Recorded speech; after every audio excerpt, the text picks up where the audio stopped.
네, 하나님의 말씀 구약성경 신명기 16장 18절입니다. 신명기 16장 18절입니다.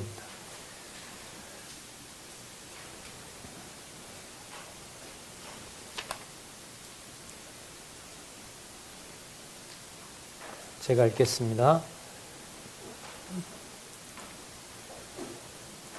내 하나님 여호와께서 내게 주시는 각 성에 내 지파를 따라 재판장과 유사를 둘 것이요 그들은 공의로 백성을 재판할 것이니라.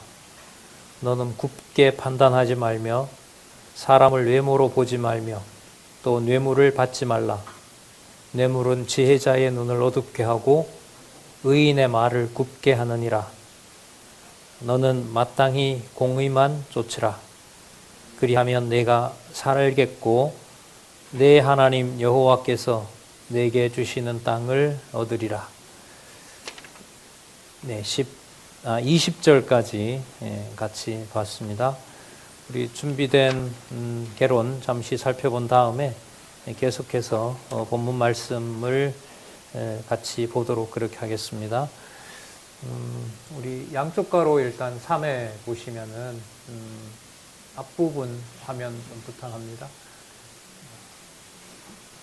네, 여기 보시면은 신명기 16장 18절부터 18장까지 지도자 성별하는 규례가 나옵니다. 지도자 성별 규례는 백성을 성별하게 하신 다음에 나오는 내용이고요. 그 다음에 하나님을 섬기는 규례가 있었습니다. 이 순서만 보더라도 하나님을 섬기는 것과 백성을 구별하는 것, 그 다음에 지도자를 성별하는 것의 관계를 알 수가 있는 거죠. 이게 이제 12장에서부터 시작된 규례에 대한 교훈입니다. 저 규례는 하나님을 섬기는 규례 이러면 이제 제사와 관계되는 건데, 지금 이 신명기서의 18장까지 나타난 말씀은 형제들을 어떻게 판별해야 되는지, 형제들의 어떤 범죄나 형제들의 어떤 사이에서 일어나는 일들을 어떻게 판별해야 되는지와 관련된 내용이 나옵니다. 그 내용도 이제 규례라고 지금 같이 말씀을 하고 있고요. 그 백성들을 성별하게 한 다음에 그 백성들을 성별시킨 것을 하나님이 이루시는데 바로 지도자를 성별합니다. 여기 지도자 구분이 이제 되어 있는데 중요한 직책들이 여기 다 나오죠. 이른바 그 기름 부음 받은 자들, 통치자들, 지도자들이 여기 나오는데, 먼저 그 재판장을 소개를 합니다. 재판장은 규모가 작은 어떤 사건에서 판결을 바르게 하는 자를 재판장이라고 한다면, 저 왕은 여기서 되게 재밌는 내용이 되는데, 지금 우리 민수기서부터 사사기서까지가 무슨 언약 성취 섭리냐 하면 땅 언약 성취 섭리예요. 땅 언약 성취 섭리 다음에 룻기에서부터 통치 언약 성취 섭리가 나오는데, 어떻게 보면 연결고리라고도 할 수 있어요. 지금 17장 14절에서부터 누구 얘기가 나오냐면 왕이 나온단 말이죠. 오늘 본문에 들어가서 이제 확인할 수 있는데, 너희들에게 내가 정해준 곳에 너희들이 이르면, 너희들에게 약속된 땅을 내가 정복하게 하면, 이게 전제가 되거든요. 그 다음에 누굴 주신다는 거예요? 왕을 주신다는 거죠. 그럼 이게 무슨 언약하고 연관이 될까요? 통치 언약하고 연관이 됩니다. 자, 그 다음에 제사장을 성별하는 규례가 나오고, 그 다음에 선지자를 성별하는 규례가 나옵니다. 이 모든 게 18장까지 규례에 의한 교훈 내용으로 기록이 되어 있고, 본문에서 우리가 확인할 수 있는 것은 하나님께서 약속의 땅을 이루어 주시면이라는 단서가 나옵니다. 그 말은 약속을 여호와께서 해주신 대로 반드시 이루어 간다는 것을 확증해 주는 거죠. 그 본문이 항상 우리가 오늘 살펴볼 말씀에 보면 반복된다는 거죠. 그러니까 언약하시고 성취하시는 일을 여호와가 해 가시면서 여호와의 자신의 존재와 능력을 계시한다는 말씀을, 여호와 계시임을 우리가 확인할 수가 있습니다. 먼저 우리 16장 18절부터 17장 13절까지 내용 중에 16장 18절부터 20절까지 우리 조금 전에 살펴봤죠. 18절에 보시면은 내 하나님 여호와께서 내게 주시는 각성에서 이렇게 나오죠. 이 내용은 땅 언약 성취 섭리를 누가 이루신다? 예, 하나님 여호와께서 이루신다는 것을 확인해 줍니다. 그러면 그 다음에 네 지파를 따라 여기 이제 재판장과 유사가 나오는데 유사라 이러면은 하급 관리, 그러니까 규모가 작은 어떤 재판을 진행하는 사람이라고 할 수가 있겠죠. 재판장과 유사를 들 것이요, 그들은 공의로 백성을 재판할 것이니라.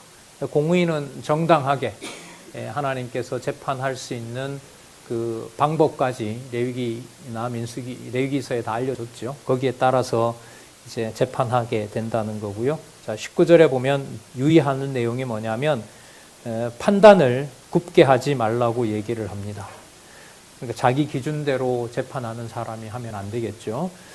그 다음에 외모로 보지 말고, 그 사람이 뭐 예를 들면 부자라든지 그 사람이 권력을 가진 자라든지 거기에 치우치지 말고 말씀에 따라서 공정하게 재판을 하라는 겁니다. 그 다음 세 번째, 뇌물을 받지 말라고 하죠. 왜냐하면 뇌물은 지혜자의 눈을 어둡게 하고 의인의 말을 굽게 하기 때문에 그렇다 하는 겁니다.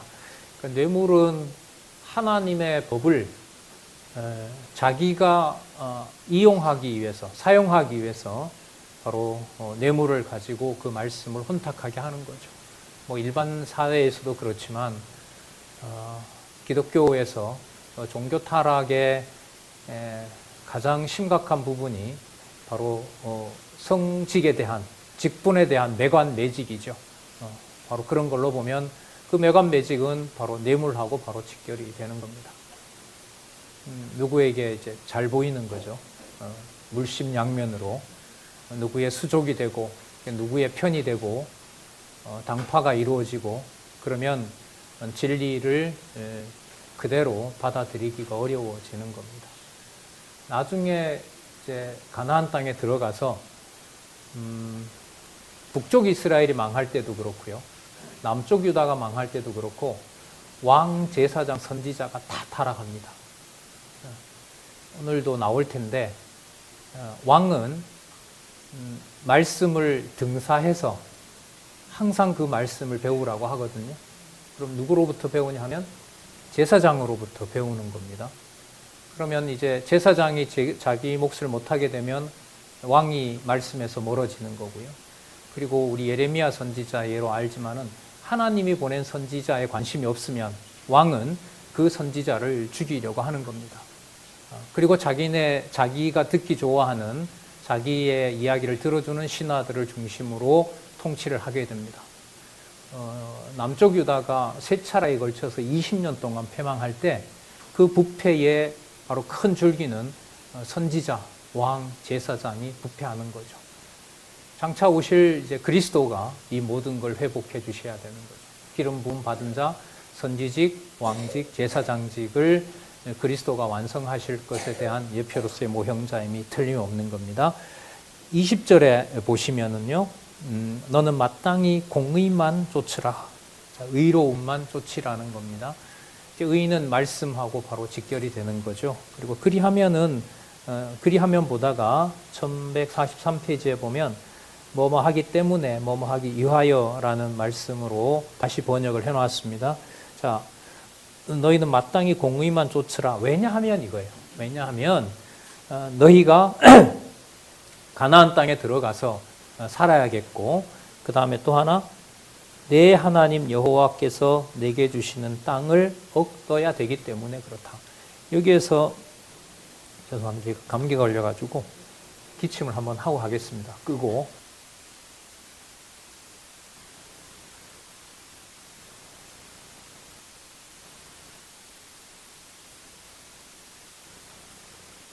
네.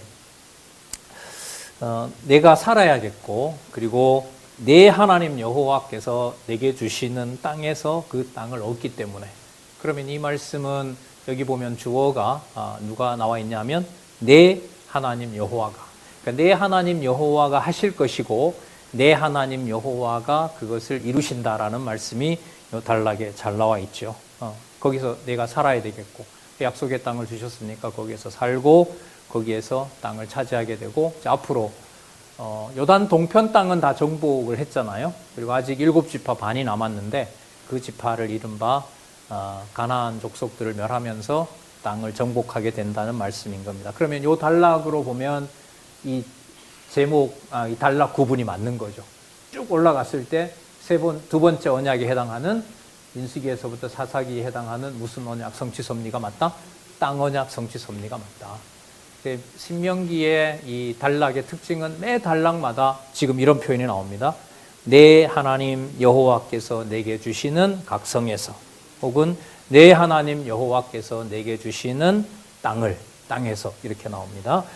그 다음에 볼까요? 제일 먼저 경계하는 게 바로 우상을 경계합니다.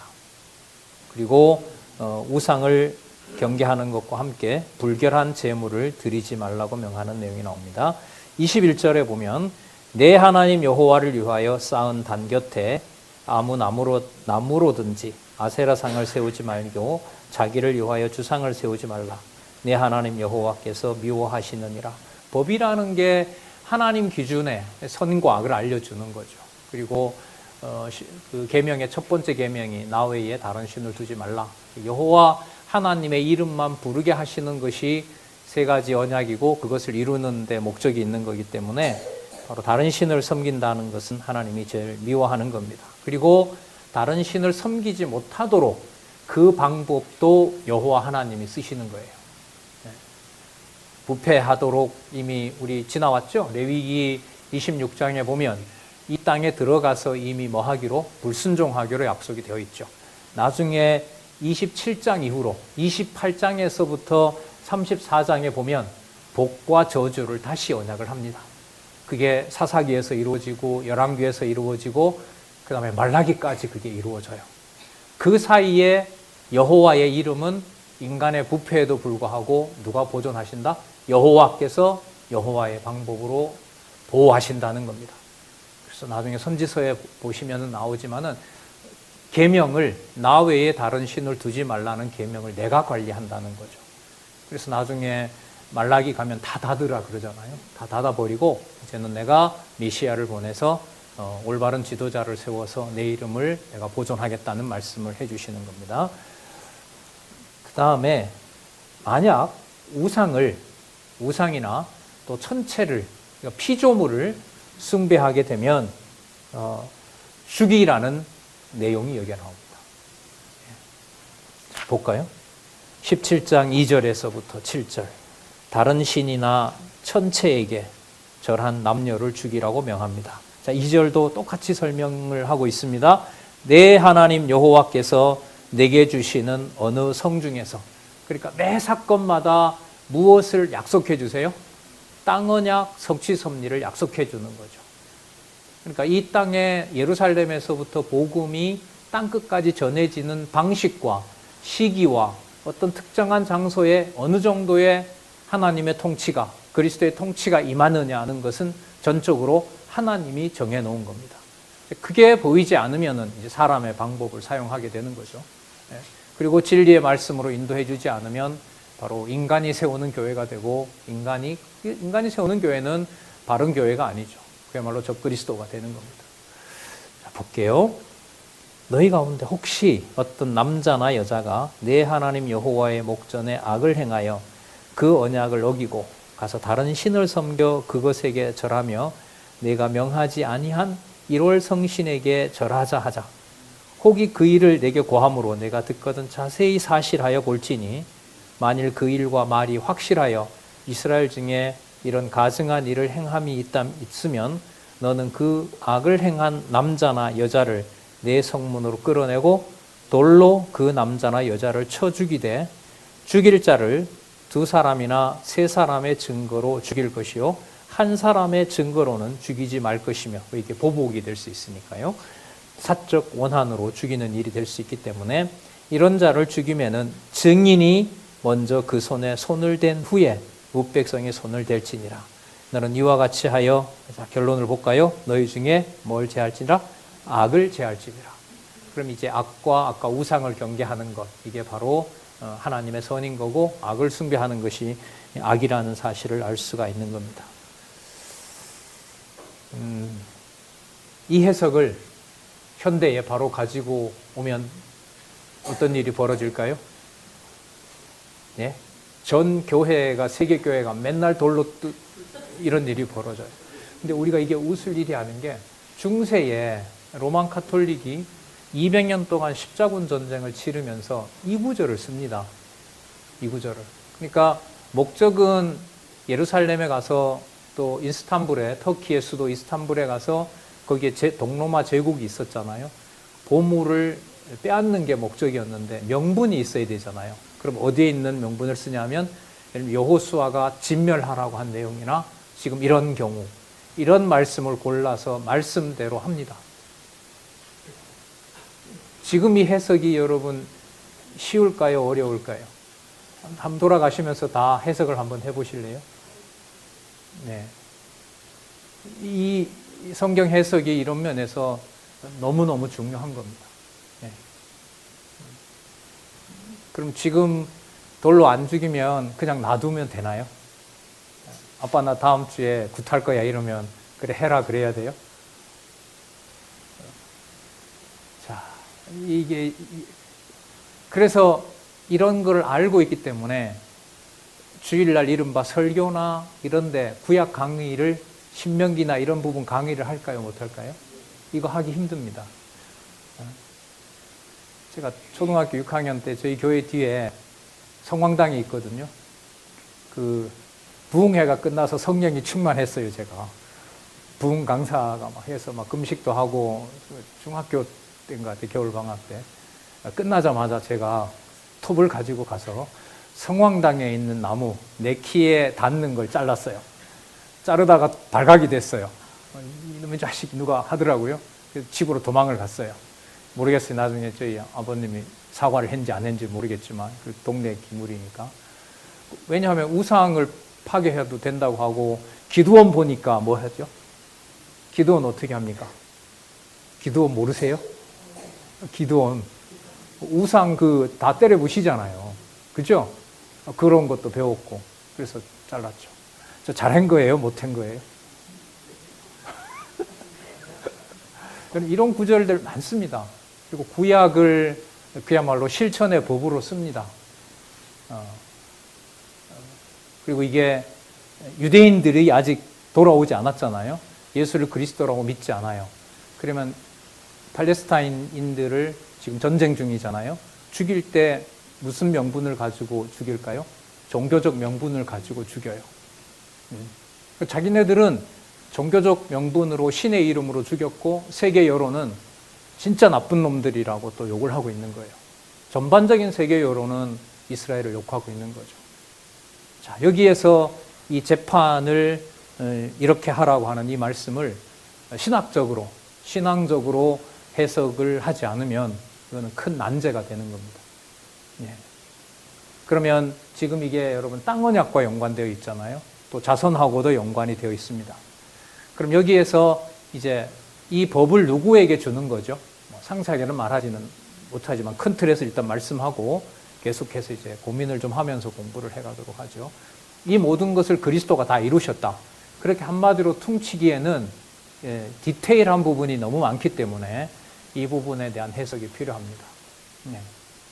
이스라엘 백성들이 육적으로 아브라함의 후손인 거죠. 그죠? 그들에게 이 법을 주는 거잖아요. 우리는 그런 면에서 보면 이 법이 우리랑 상관이 있어요, 없어요? 이 구약의 이 법은 누구에게 준 거예요? 그렇죠. 이스라엘에게 준 거잖아요.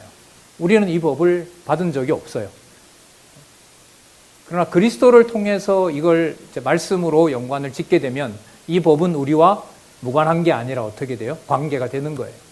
그러니까 그리스도가 없이는 이 구절을 일단은 뭐 할 수 없어요? 풀 수가 없어요. 그럼 그리스도를 이 내용과 어떻게 연관을 지어야 되느냐? 이렇게 해서 신학적 해석을 해가야 돼요. 자, 여기서 이제 그리스도가 이 땅에 재판장으로 오시는 거, 그리스도가 이 땅에 와서 죽으시는 거, 그리고 그리스도가 이 땅에 와서 부활하신 거, 그리고 승천하시고 또 다시 재림주로 오셔서 통치하시는 것. 일단 대원칙은 누구와 관련된 해석이 나와야 된다? 예, 주 예수 그리스도와 관련된 해석이 나와야 된다. 그리고 또 하나는 언약 자손이라고 했을 때 이 이스라엘 백성들처럼 육적인 언약 자손을 말하는 게 아니에요. 지금은 하나님의 백성으로 선택되었다는 것이 인종이라든지 혈통이라든지 육적 혈통이라는 게 가치입니까? 그걸 넘어섭니까?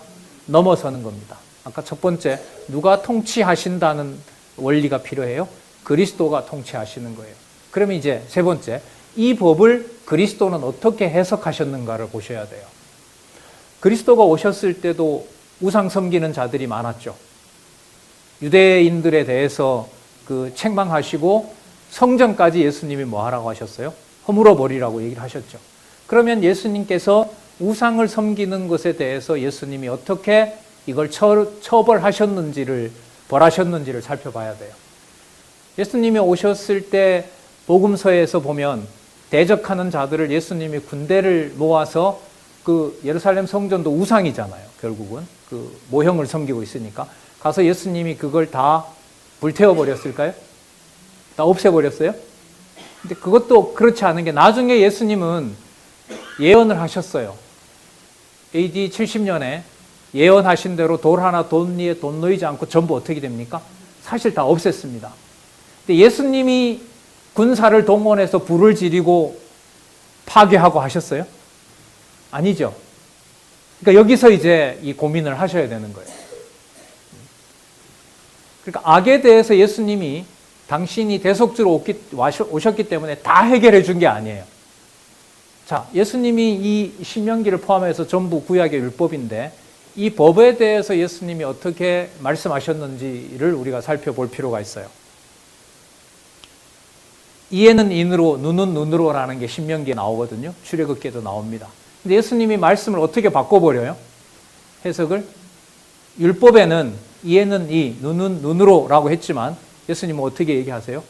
내 원수를 어떻게 하라? 사랑하라. 오른밤을 맞으면 뭐도 돌려대라? 왼밤도 돌려대라고 얘기를 해요. 이게 여러분 예수님이 말 한마디를 바꿨다고 해서 그렇습니까? 라고 이렇게 탁 해석이 되세요? 되세요? 그 갭이 있는 거예요. 그래서 하나님의 백성으로 선택된 것이 아브라함의 후손으로 신에 살아서 이 법을 받았다는 것으로 말하는 것을 뭐라고 얘기하면 모형이라고 그래요. 그러면은 실체다라고 얘기를 하고 영적이라고 얘기를 할 때는 하나님의 백성 되는 조건을 육을 통해서 그렇게 하는 것이 아니라 하나님의 선택으로 하나님이 주시는 믿음으로 자기 백성이 된다는 그 원리를 설명을 해줘야 돼요. 그리고 그리스도가 오셔서 자손과 땅과 통치를 이루시는 내용을 설명을 해가야죠.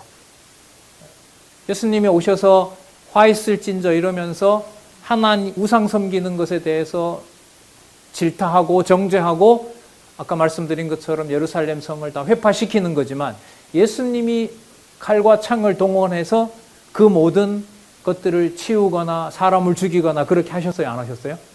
안 하셨죠? 그러면 뭐의 방법이 달라지는 거예요? 뭐의 방법이?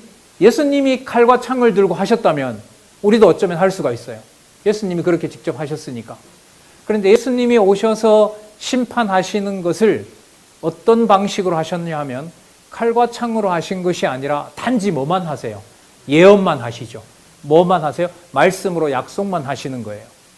그러면 말씀으로 약속만 한다는 말은 예수님이 칼과 창으로 우상들을 제하는 것이 아니라 그 말씀의 능력으로 이 세상에 있는 우상들을 어떻게 하신다? 벌하고 멸하신다라는 얘기입니다. 그러니까 무슨 뜻이냐면 하나님의 이스라엘 백성들처럼 하나님의 백성들이 직접 돌을 들고 칼과 창을 들고 뭐 하는 방법이 아니에요? 심판하는 방법이 아닌 거예요. 심판하는 방법이 아니에요. 그러니까 가룟 유다가 예수님을 죽이려고 온 사람에게 베드로죠. 베드로가 예수님을 죽이러 온 사람들에게 뭘 씁니까? 칼을 쓰죠. 그때 예수님이 뭐라고 얘기를 하시죠? 더 빨리 더 쫓아내라 이렇게 합니까? 아니죠. 칼로 든 자는 칼로 망한다라고 얘기를 하시는 겁니다. 그러면 말고의 귀도 붙여줬어요. 그러면 그 사람이 선하기 때문에 귀를 붙여준 걸까요? 아닌 거예요. 예. 당신이 이 땅에 심판주로 오셨고 이 땅에 창조주고 당신이 하나님이시라는 하나님의 능력을 가지고 있는 구약의 언약한 메시아라는 사실을 확증해 주기 위해서 예수님이 그렇게 하셨단 말이죠. 그리고 땅에 속한 악에 대해서는 예수님께서 섞어 놓는 것이 아니라 분명히 선과 악을 하나님의 능력으로 진리의 말씀으로 어떻게 해요? 판별하게 하시는 거예요. 그래서 그리스도가 가르친 말씀을 따라오는 자는 하나님의 백성인 거고 그 하나님의 백성은 하나님의 심판을 믿게 하시고 그 심판의 모든 권능을 누구에게 전적으로 맡기는 거예요? 그리스도에게, 하나님의 권한에 맡기는 거예요. 그래서 이 사이에 큰 틀에서만 말씀을 드렸는데 구체적인 어떤 이런 상황에 대해서는 진리의 말씀에 대한 상세한 해석과 진리의 말씀에 대한 명쾌한 설명이 필요한 거예요. 그런데 강론집에 보면 이런 내용들을 이 사건은 장차 오실 예수 그리스도에 대한 모형과 그림자라는 설명으로 얘기를 하고 넘어가죠. 그래서 이런 부분들에 대한 해석, 이런 부분에 대한 설명들은 관심을 가지고 구체적으로 살펴볼 필요가 있습니다. 분명하게 말씀드리는 것은 바로 이 모든 규례들은 장차 그리스도가 오셔서 영적으로 자손, 땅, 통치 언약을 이루실 것에 대한 약속이고 구약에서 말하는 물리적인 방법으로 대적을 회파시키는 것에 대해서는 하나님의 백성들이 직접 자기 손으로 살인이라든지 방화라든지 그런 일을 못하게 하신다는 거예요. 그건 성경적인 게 아닌 거죠. 그리고 이것도 여러분 단순한 얘기가 아니에요. 단순한 말은 아니에요. 여러분 전쟁 중에 적병을 만났을 때 이 사람을 살려줘야 되는지 아니면 죽여야 되는지 이런 고민들도 필요합니다. 여러분 안중근 의사 아시죠? 우리나라 안중근 의사 누구죠? 예, 일본의 누구죠? 이토 히로부미죠. 권총으로 이렇게 사살했잖아요. 안중근이 장군이었잖아요. 근데 안중근 물론 카톨릭 신자긴 한데 기독교 영향을 받았어요. 이 사람이 어떤 실수를 하냐, 실수인지 자기 양심에 따른 건지는 모르는데 그 전에 만주에서 일본군들을 생포합니다. 생포했는데 다른 독립군들은 이 사람들을 다 죽이자 그럽니다. 그런데 포로를 죽이는 것은 온당치도 않다. 그렇게 해서 안중근이 거기에 이제 종교심이 발동을 했다고 그래요, 보통. 그래서 그 사람들을 살려줍니다. 어떤 일이 벌어졌냐 하면 장소가 발각이 되고 자기의 동료들이 거의 다 죽어요. 거기에. 역사적으로 보면 뭐예요? 이거는 장군으로 할 일이 아니죠. 하지만 뭐로 보면 종교적 양심으로 보면 일본군들처럼 포로를 잡아서 무자비하게 학살할 일도 아닌 거예요. 이런 문제가 되는 거예요. 그래서 지금 사람을 죽이고 살리고 하는 이런 문제는 제가 볼 때 고민이 좀 필요하고요. 아까 큰 틀에서 말씀드린 그리스도가 오셔서 심판하시는 방법은 하나님의 백성들이 베드로가 칼을 들고 예수님 대적을 직접 죽이고자 하는 방식으로 심판하는 것은 아니다라는 겁니다. 요한복음에 보면 심판은 기준이 뭐냐 하면 이미 하나님의 심판을 받았다라고 했을 때 그 속에 무엇이 있느냐 없느냐? 주 예수 그리스도를 하나님의 보내신 메시아로 믿느냐 믿지 않느냐가 하나님의 심판을 받은 기준이라고 얘기를 합니다. 그래서 제가 학교에 들어갔을 때도 그렇고요. 좀 어수선했던 때죠. 이 말씀 듣고도 그렇고 어떻게 보면 지금도 계속 연장되고 있는지 몰라요. 세상에 있는 악에 대해서 기독교인들이 어떻게 그 악을 대처해야 되느냐. 끊임없는 논쟁이 일어납니다. 예. 지금도 어제도 제가 학회 다녀왔는데 요즘 젊은 30대 후반의 신학자들의 관심은 이른바 진리의 말씀을 깨달은 사람들이 공적으로 이 사회가 어지러울 때 얼마만큼의 운동을 얼마만큼 해야 되느냐라는 게 관심 있는 거예요. 태극기를 드느냐 촛불을 드느냐 그건 여러분 상대적이잖아요. 누가 선과 악인지 어떻게 알아요? 그럼 거기에서 선과 악을 어떻게 판별하느냐 폭력은 되느냐? 물리적인 일을 써도 되느냐? 고린도전서에 보면 고린도 교회가 무슨 일이 벌어지죠? 교인들이 소송하는 사건이 벌어지죠. 소송하는 사건이 있는데 어디로 가져가요? 세상 법정으로 가져가죠. 거기에 대해서 잘했다고 얘기를 합니까? 바울이? 아니죠. 교회에 뭐가 없느냐? 지혜자가 없느냐라고 책망하죠. 그러면 어디에다 호소하는 것도 성경적인 게 아니죠. 그 말씀으로 보면 사적 시스템에, 세상의 사법적 시스템에 의존해서 자기의 부당함을 풀어나가는 것도 뭐는 아니에요. 성경적인 건 아니에요. 하나만 더 얘기하고 계속 진도를 나갈게요. 그리스도가 십자가에 달려 돌아가신 법이 합법적이었을까요? 불법적이었을까요? 합법이었어요? 로마법에도 보면 빌라도가 나중에 뭐라고 하는데요? 죄 없다 합니다. 그러니까 로마법에 봐도 누가 죄가 없어요? 예수님이 죄가 없죠? 그런데 예수님은 반드시 뭐 하시기로 돼 있어요? 그 누구 손에 의해서? 이방인의 손에 의해서 반드시 예수님은 처참하게 돌아가시기로 되어 있어요. 그럼 이렇게 물어볼게요. 오늘 우리 공의라는 말 나왔죠? 그럼 이 경우에 예수님의 공의는 어디에 있는 걸까요? 그냥 제3자 입장에서 예수님은 부당하게 돌아가신 것이다. 로마의 총독도 무죄라고 얘기를 했는데, 따라서 제3자인 객관적인 눈으로 봤을 때 성경의 본문까지 인용하면 예수님의 죽음은 불법이다. 따라서 불법을 행한 로마에 대해서 투쟁해야 된다. 여러분 어떻게 반론을 제기하실래요? 지금 제가 말씀드리는 데 대해서는 제가 볼 때는 오류가 없어요. 제가 한 청년으로서 예수님의 죽음의 당시에 세상 법은 로마법이 최고법이었고 로마의 총독조차도 뭐라고 했다? 죄 없다고 했다. 따라서 예수를 죽이는 저 무리에 대해서 좀 더 연장을 하면 교회에 대해서 부당한 권력을 행사하는 자들에 대해서 수단과 방법을 가리지 않고 저항해야 된다. 왜? 억울하게 당하는 사람이 있으므로. 그래서 투쟁을 해야 된다. 그리고 투쟁은 과정적으로 과격한 방법이 동원될 수 있다.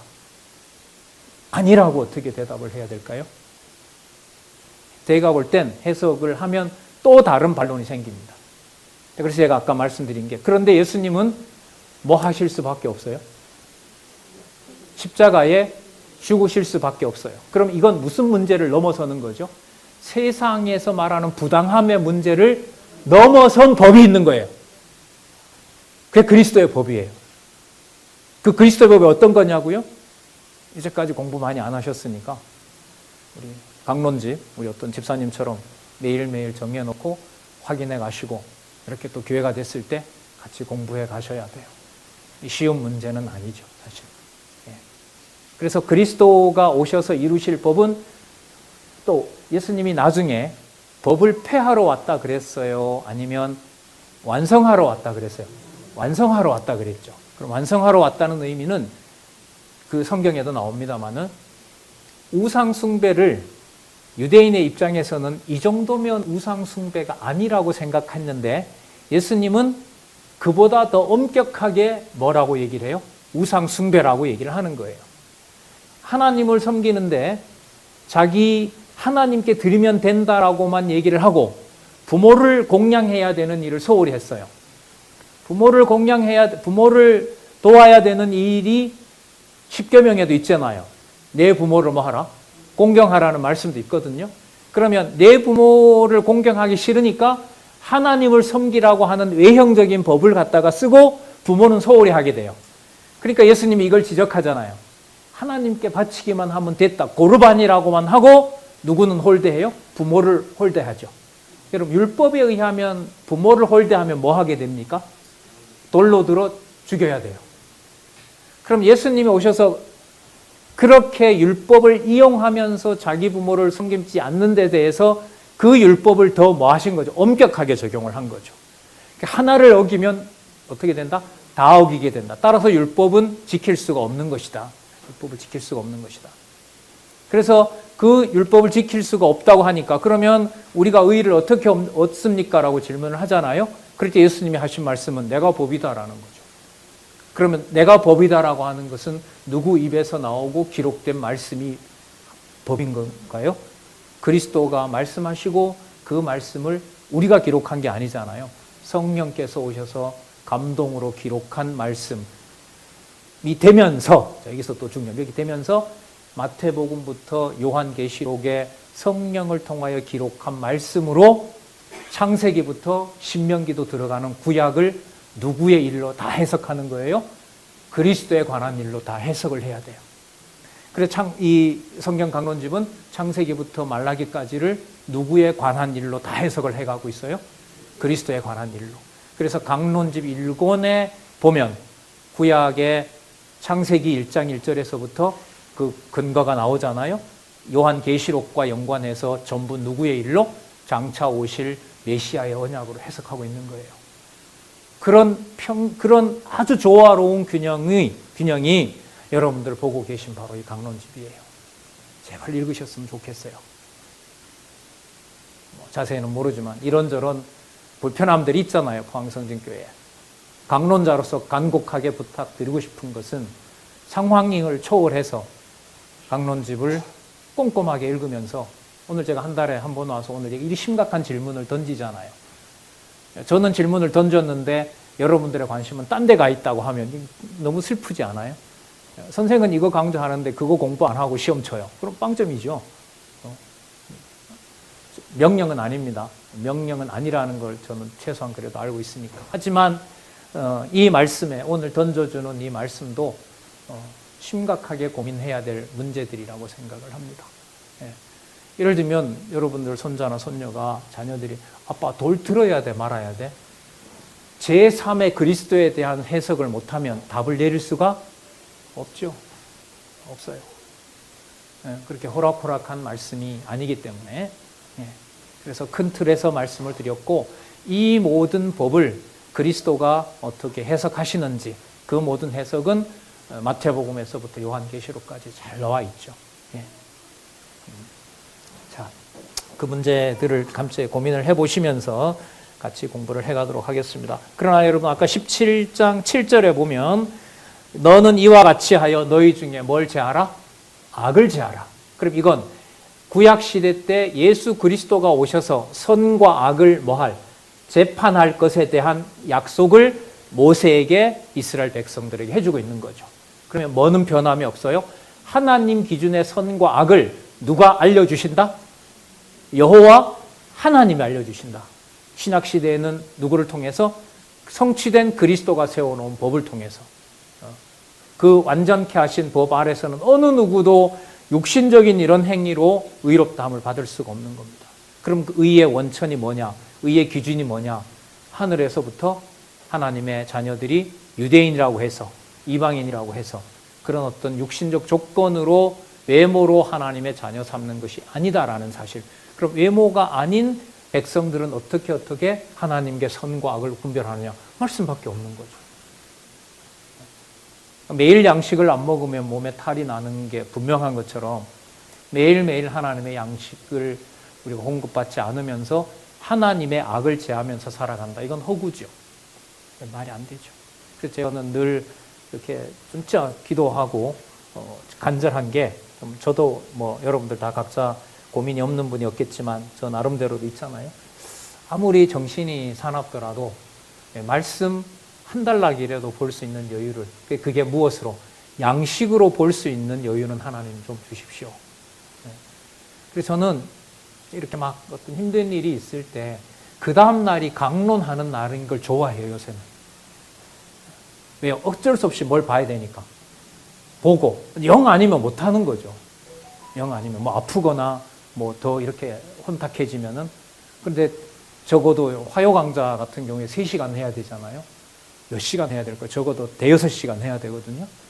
저걸 안내를 처음 이렇게 시작할 때 여러분 적어도 19장까지 내용, 그 다음 내용까지 어느 정도 뭐가 돼 있는지 그림이 제 머릿속에 있고 여러분들의 개관을 하고 이런 방향으로 갑니다라고 이렇게 안내를 해드려야 되거든요. 그래서 괴로운 날이 강론 전에 많이 일어나요. 그래서 기도해서 뭐 그런지 몰라도.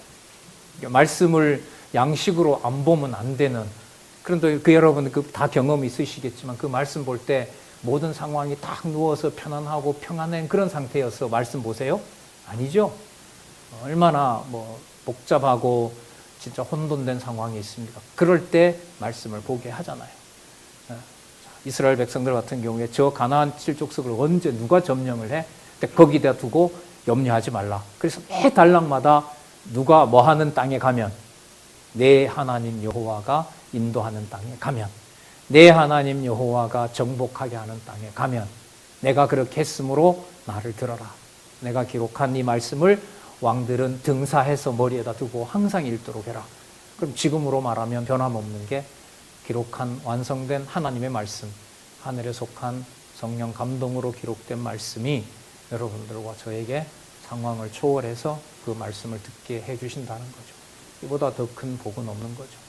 네, 좀 길었는데요. 나름 심각한 문제이고 율법에 대한 해석을 신학적으로 그리스도와 꼭 연관해서 해석해야 된다는 것을 말씀을 드렸고, 그런 면에서 여러분들 공부하시고 또 이렇게 설명이 안 되는 것은 같이 또 공부해 가셨으면 좋겠습니다. 자, 그러면 조금 더 볼게요. 7장 8절에서부터 13장에 보면 만약 제사장과 재판장을 거역하면, 그럼 제사장을 거역하는 것은 누구를 섬기는 걸 마음대로 하겠다는 거예요. 하나님을 섬기는 것을 제 마음대로 하겠다는 거고요. 재판장을 거역하겠다는 말은 누구의 판결을 무시하겠다는 거예요. 여호와 하나님의 판결을 무시하겠다는 거죠. 그럼 이 자도 누구를 거역한 게 되죠? 여호와 하나님을 거역한 자가 되기 때문에 뭐 하라? 예, 죽여라. 이렇게 얘기를 합니다. 이게 바로 하나님의 심판인 거죠. 예.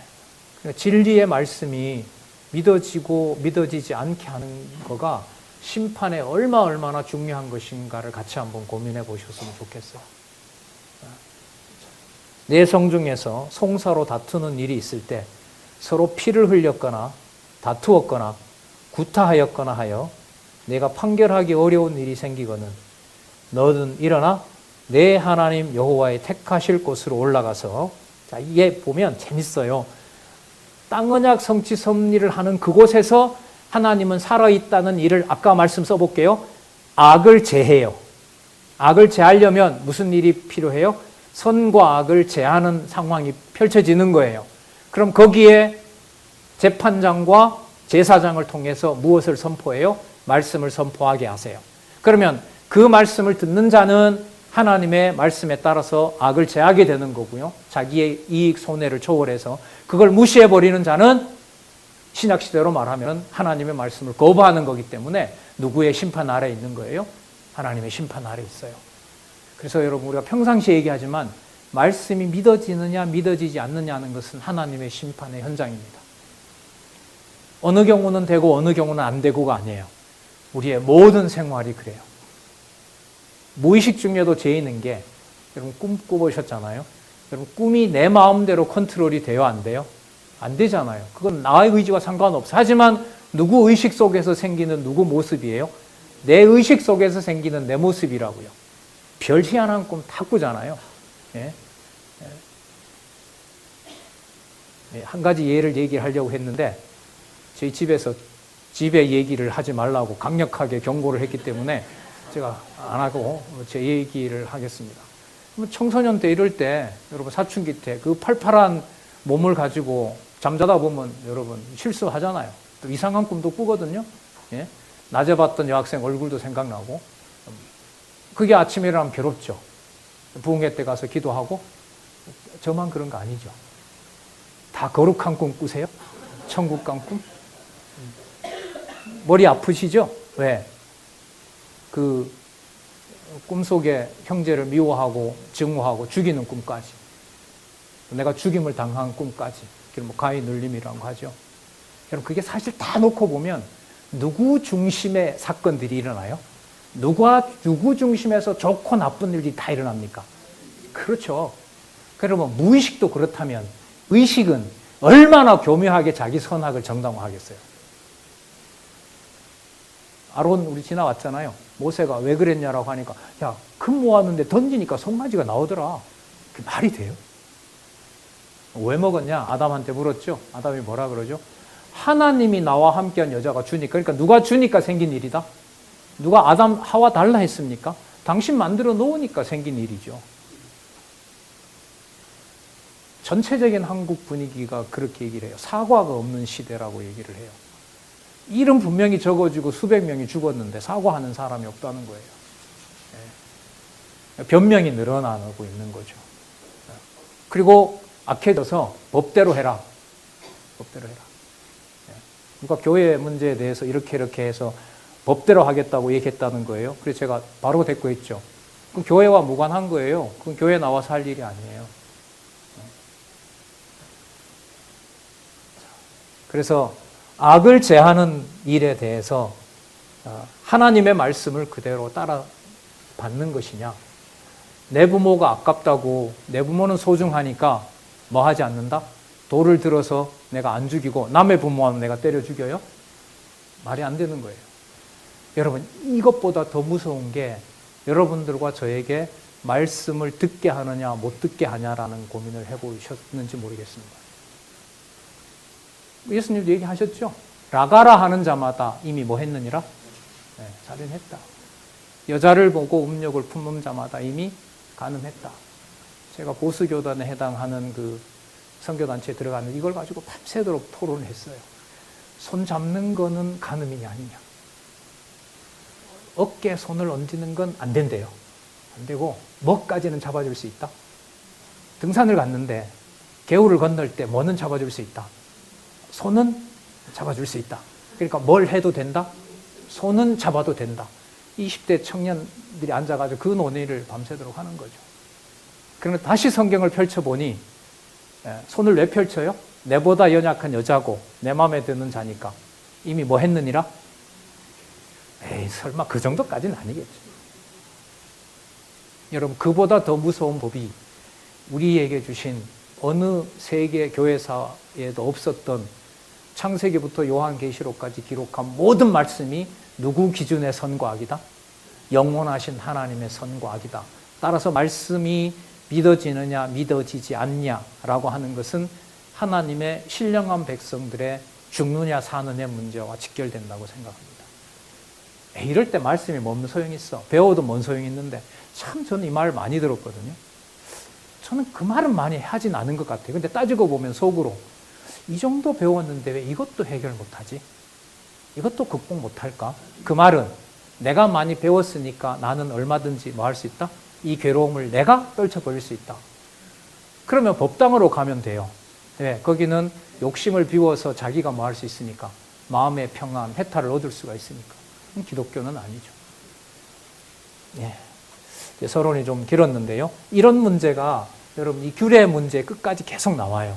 그래서 좀 서론이라고 생각을 하고 좀 길게 말씀을 드렸습니다. 우리 차 한잔 하시고요.